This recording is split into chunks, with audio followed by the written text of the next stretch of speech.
Hello there and welcome to the show, and today I'm going to be talking about WWE Crown Jewel. This was the most recent WWE Premium Live event, their second show in Saudi Arabia for 2024, and their sixth overall Crown Jewel show. The main theme behind this event were the Crown Jewel Championships, champion versus champion, essentially a take on what they were doing at Survivor Series during the late 2010s, early 2020s. Let's talk about it. Show started off with Bloodline Civil War. This was the original Bloodline, Roman Reigns and the Usos versus the new Bloodline, represented by Solo Sikoa, Tama Tonga, and Jacob Fatu. Story leading into this match stems from Bad Blood. Jimmy Uso, of course, made his return on that show to help Roman Reigns fight off the new Bloodline. The Bloodline cost Jey Uso the Intercontinental Championship to Braun Breaker, and then Jey Uso cost the Bloodline the WWE Tag Team Championships, and they lost those to the Motor City Machine Guns. The Bloodline was reunited, and that's how we got this match. New Bloodline came out first. Roman Reigns and Jimmy Uso came out first. Jey Uso didn't come out with them. He got his own separate entrance, which, given how over he is, it added a nice element of storytelling. Are these guys really on the same page? There was a moment where Jey Uso refused to tag in Roman because of the tension between the two of them. The new Bloodline took control. Solo Sikoa mocked Jey doing the yeet taunt. There was also one of the funniest moments of the entire night where the crowd were doing Tama Tonga's laugh. That was hilarious. Absolutely loved that. Finally, though, Jey Uso tags in Roman. He comes face to face with Solo Sikoa. Roman takes control. Solo comes back, hits a spike, makes the cover. Jimmy Uso misses a save. Timing was off. On the outside, Jacob Fatu catches a dive, turns that into a headbutt. Roman Reigns in the ring launches Tama Tonga onto the referee, hits a Superman punch on Tonga Loa. Jacob Fatu then takes down Roman Reigns, hits a beautiful looking moonsault, and then he dives to the outside on the Usos, takes both of them out. Crowd was chanting for Sami Zayn at this point. And then Solo Sikoa, he hits two Samoan spikes and pins Roman Reigns for the win, which I found to be a little surprising. Not the Bloodline winning or Roman even being pinned, but it's just that the way it played out. When this match ended, I was like, wait, that's it? Post-match, brawl ensues, new Bloodline takes control, Sami Zayn's music hits, he comes out, gets a great reaction from the crowd, and then he goes in for a hug on Solo and hits an exploder suplex. All 8 men brawl. Solo is surrounded by the original Bloodline, Roman, the Usos, and Sami. Roman goes for a Superman punch and Sami goes for a kick. Solo ducks and Sami accidentally kicks Roman. Sami leaves the ring after he is yelled at by Jimmy Uso. Jey tries to calm him down. Roman is sitting in the ring and they recreate the moment from WrestleMania 39 where Cody Rhodes lost and was sitting in the middle of the ring. They recreated that shot with Roman and Sami, and that was a great moment building up to the storyline of Sami eventually rejoining these guys, because we are getting Bloodline Civil War at War Games, a new Bloodline versus original Bloodline. I can't wait for it. I'm excited. Wasn't very impressed with this match. I thought this was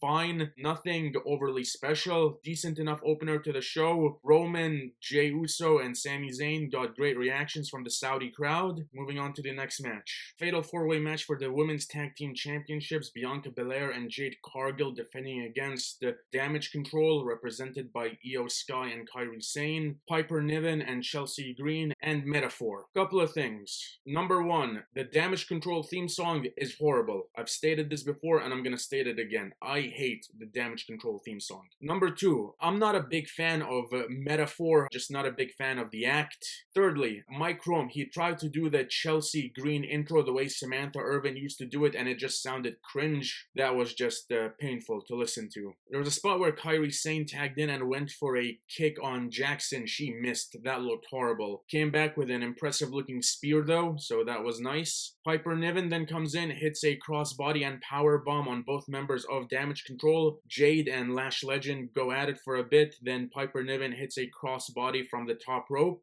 There was a spot where Chelsea Green was afraid to do a dive, and then this led to Kairi Sane doing the insane elbow to the outside. That was very impressive, followed up by a beautiful moonsault moonsault from Io Sky. Jackson then did a dive off of Legend to the outside. Jade hit Jaded on Chelsea, but that was broken up. Match breaks down at this point. Everyone is doing double team moves. Chelsea Green is knocked out, and Piper Niven hits a move on her by mistake. Then a Doomsday Device on Piper Niven by Bianca Belair and Jade Cargill for the win. They retained the tag team championships. Didn't really care about this match. To me, the WWE Women's Tag Team Championships still hold zero value, and this match to me just existed. Like, this was a nothing match. Seth Rollins versus Bronson Reed. Bronson Reed took out Seth Rollins after SummerSlam hit him with 6 tsunami splashes, which were brutal. Bronson Reed then went on to have his feud with Braun Strowman, which was very good. Seth Rollins made his return to television, and these two have been going at it for the last couple of weeks leading into this match. Brawl started off on the outside. Rollins attacked Reed as he was making his entrance. Rollins hits a suicide dive. Reed hits a body slam onto a chair and then rams Rollins into the steel steps. The bell finally rings. Bronson Reed hits a tsunami splash. He goes for a second tsunami splash, but Rollins counters it and hits a stomp. Bronson Reed then counters a pedigree. Rollins went for a body slam but failed. Rollins then countered a powerbomb into a DDT that looked very nice. Rollins hits a frog splash, gets a 1 count. They're definitely building up Bronson Reed to be this next big monster. Rollins hits a decent combination of moves, then Bronson Reed hits a great, picture-perfect sit-out powerbomb. Reed hits a Death Valley driver, hits a superplex from the top rope. Rollins then slaps Reed and gets knocked down for it. Rollins is down on the mat. Reed goes for a tsunami. Rollins rolls out of the way. Reed hits him with a senton. Rollins rolls to the outside, starts targeting the knee. Bronson Reed at this point, he's carrying the steel steps. Rollins hits a chop block. Rollins hits a stomp on the steel steps. That looked vicious. The referee is counting. Reed is back in the ring, and then Rollins hits a stomp again. Reed is starting to get back up, and then Seth Rollins, he hits a super stomp from the top rope for the win. That was a great spot, and this was a very good match. I really enjoyed this match. This was very good. Both Rollins and Reed are great. Post-match, Bronson Reed was bleeding, and Seth Rollins called him out as he was on the ramp. On Raw after Crown Jewel, Bronson Reed attacked Seth Rollins, so I'm assuming that this feud is going to continue into the Survivor Series, which I am very much looking forward to. This was a very good match, one of the best matches of the night in my opinion, and I'm looking forward to see where both these guys go from here. I really enjoyed this match. This was very good.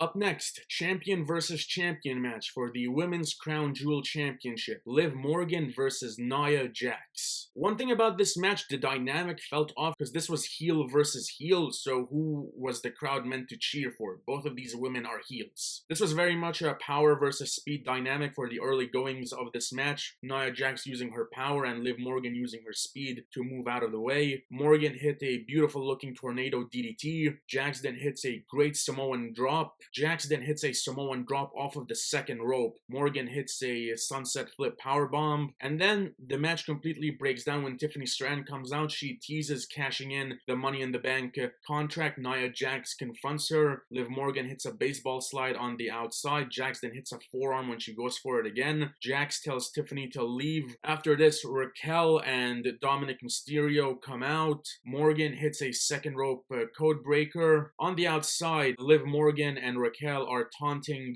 Tiffany. Nia Jax takes all 3 of them out. Jax hits a leg drop. Dominic Mysterio causes a distraction by throwing the Money in the Bank briefcase inside. Raquel attacks Nia Jax. Liv Morgan hits Oblivion for the win. She wins this match. She is the WWE Women's Crown Jewel Champion. Triple H comes out to hand her the championship. This match started off decent, but as soon as Tiffany Stratton came out and all the distractions and the nonsense started, I was completely checked out. Tiffany Stratton wasn't going to be cashing in at Crown Jewel, and as soon as she came out, that pretty much signed the fact that Liv Morgan was winning this match. I hated when WWE constantly teases a cash-in when they're not going to go through with it. The more you tease a cash-in and the more it doesn't happen, the more annoying it becomes. Tiffany Stratton is not going to cash in until Charlotte Flair comes back and beats Nia Jax to become the new champion, and that's when Tiffany is going to cash in on Charlotte, and then we're going to get that as our WrestleMania match between Charlotte and Tiffany. This match, with all the interference and all the nonsense towards the second half, I was completely checked out. Match started off decent, but completely fell apart towards the end in my opinion. Wasn't really a big fan of all the interference. Liv Morgan wins, and moving on. 1. Randy Orton versus Kevin Owens. Kevin Owens, of course, turned heel after Bad Blood, attacking Cody Rhodes after the show went off the air, and then he attacked Randy Orton, fully cementing his heel turn. On SmackDown prior to Crown Jewel, Triple H came out to confront Randy Orton. Randy Orton claimed that Triple H was protecting Kevin Owens. Triple H stated that he's protecting Randy Orton from Kevin Owens. And then Triple H finally made this match. Kevin Owens came out. He was wearing a Cowboy Bob Orton t-shirt. Randy Orton came out. Crowd was singing along to Voices. Randy Orton, as he was doing his pose on the top rope, Kevin Owens immediately attacked him with a chair while he was still doing his entrance. Match never officially got started. This match turned into a brawl at this point. On the outside, Randy Orton pokes Kevin Owens in the eye and does a signature drop suplex on the announce table. Back in the ring, Kevin Owens hits a stunner on a referee who tried to stop him from using the chair. Randy Orton then grabs the chair and starts using it on Kevin Owens, selling the knee this entire time. Kevin Owens attacks another official who tries to come in to break this up. Randy Orton hits another back suplex on the announce table. Randy Orton starts attacking officials at this point. In the ring, Randy Orton hits his draping DDT on Kevin Owens. Nick Aldis and Adam Pearce come out. Adam Pearce eats an RKO for his troubles. That looked great. They brawl into the crowd at this point. Kevin Owens lays Randy Orton out on the table, and then Kevin Owens jumps from the stands, hits an elbow drop on Randy Orton through the table. That looked great. And that's the brawl. Going into Survivor Series, I could see a rematch taking place between Randy Orton and Kevin Owens, but I really feel that we need to sell the impact of this brawl. So I have Randy Orton completely off of TV until Survivor Series. And what I do is I book Kevin Owens versus Cody Rhodes for the WWE Championship in some type of stipulation match at Survivor Series. Have Randy Orton come out towards the end to help Cody retain. And then you have Kevin Owens versus Randy Orton later in the year. That leads into the eventual Cody Rhodes Randy Orton feud. I enjoyed this brawl. I thought it was done very well, and I like the story they're telling with Kevin Owens. I'm really looking forward to see where this goes, and the Randy Orton heel turn, when it happens, cannot wait for it. I really enjoyed this brawl.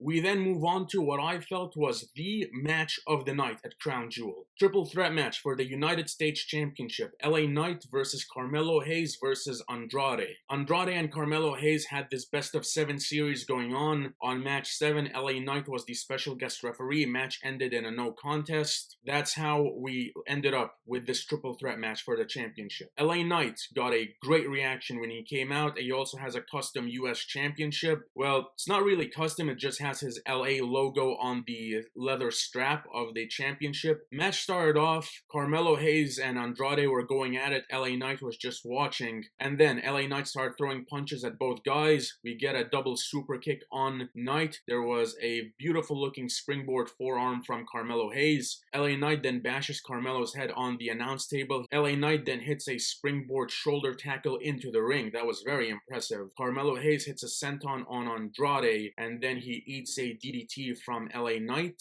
Andrade hits an inverted Spanish fly on Carmelo Hayes. Then he hits the double knees on Melo, sends LA Knight to the outside and hits a moonsault on LA Knight. Carmelo dives to the outside, hits Andrade. There was a great sequence of counters between Carmelo and LA Knight. Carmelo has LA Knight in a suplex spot, drops him on Andrade and does a double pinfall. Both guys kick out. Andrade hits a destroyer on Hayes. Andrade then hits a double moonsault on LA Knight. He reversed a move from the top rope. LA Knight then hits a top rope jumping elbow. LA Knight hits a German suplex on Andrade from the top rope. Carmelo Hayes hits nothing but net on LA Knight. Andrade makes the save. Carmelo Hayes attempted to do a move on Andrade, but LA Knight caught him into the BFT. Everyone is down. LA Knight, he retains. This was match of the night in my opinion. Best match of the show. LA Knight retains the US Championship as he should. That was the right call. I really enjoyed this match. The one thing I will say though, I wish this match went a little bit longer. This match went a little over 9 minutes. I personally think this should have gone at least like 15 minutes. But what they produced was excellent. I loved this match. I wish they got more time. Main event for the Men's Crown Jewel Championship, Cody Rhodes versus Gunther. This was a dream match, long time coming in my opinion. There is story between these two guys stemming from the Royal Rumble last year and the Royal Rumble this year, and a match between these two was inevitable. This was a long time coming. These two traded wrestling holds at the start. The crowd was very into this match. The story was Gunther wanted to lock the sleeper hold and make Cody Rhodes pass out. Cody Rhodes went for a bionic elbow. Gunther gave him a a chop for his troubles. Cody then hits 3 clotheslines, and the last one knocks Gunther to the outside. Cody hits a springboard kick on Gunther from the apron. That was very impressive. Cody went for a dive, got caught, slammed onto the apron. Gunther then delivers a chop and a body slam on the outside. Beautiful sequence of moves. Cody Rhodes, he went for a slam, but his back gave out. Crowd was doing the wave during this match. Gunther joined in. Cody Rhodes delivered a superplex from the top rope. Cody hits a scoop slam and a bionic elbow. Cody cutter for a 2 count. Cody went for a disaster kick. Gunther countered that into a Boston Crab. That was a beautiful transition, and then he transitioned from the Boston Crab into the sleeper hold, and then from the sleeper into a German suplex back into the sleeper hold. Beautiful combination of moves right there. Cody escapes. Gunther tries to lock in the sleeper again, but Cody hits Crossroads. Gunther hits his signature dropkick and powerbomb combination, gets a 2 count. They trade chops. Cody hits a back suplex.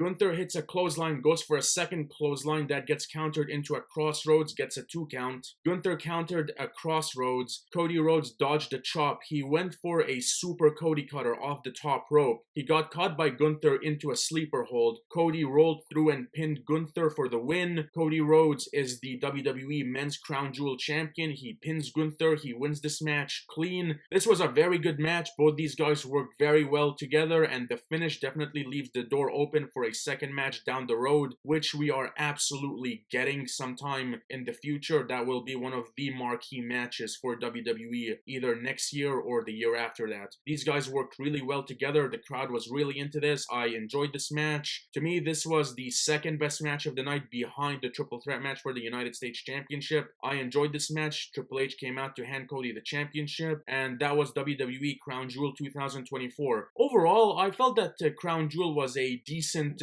show. Not a great show by any means, but this show had 3 matches that were pretty good, and the brawl between Randy Orton and Kevin Owens I felt was very enjoyable and progressed that storyline. I thought Crown Jewel for the most part was a decent show. Those are my thoughts on Crown Jewel. That is all for today. Thank you so much for watching. Feel free to hit like and subscribe if you enjoyed this video. You can follow me on Instagram at Said_2000, and I'll catch you on the next one. Till then,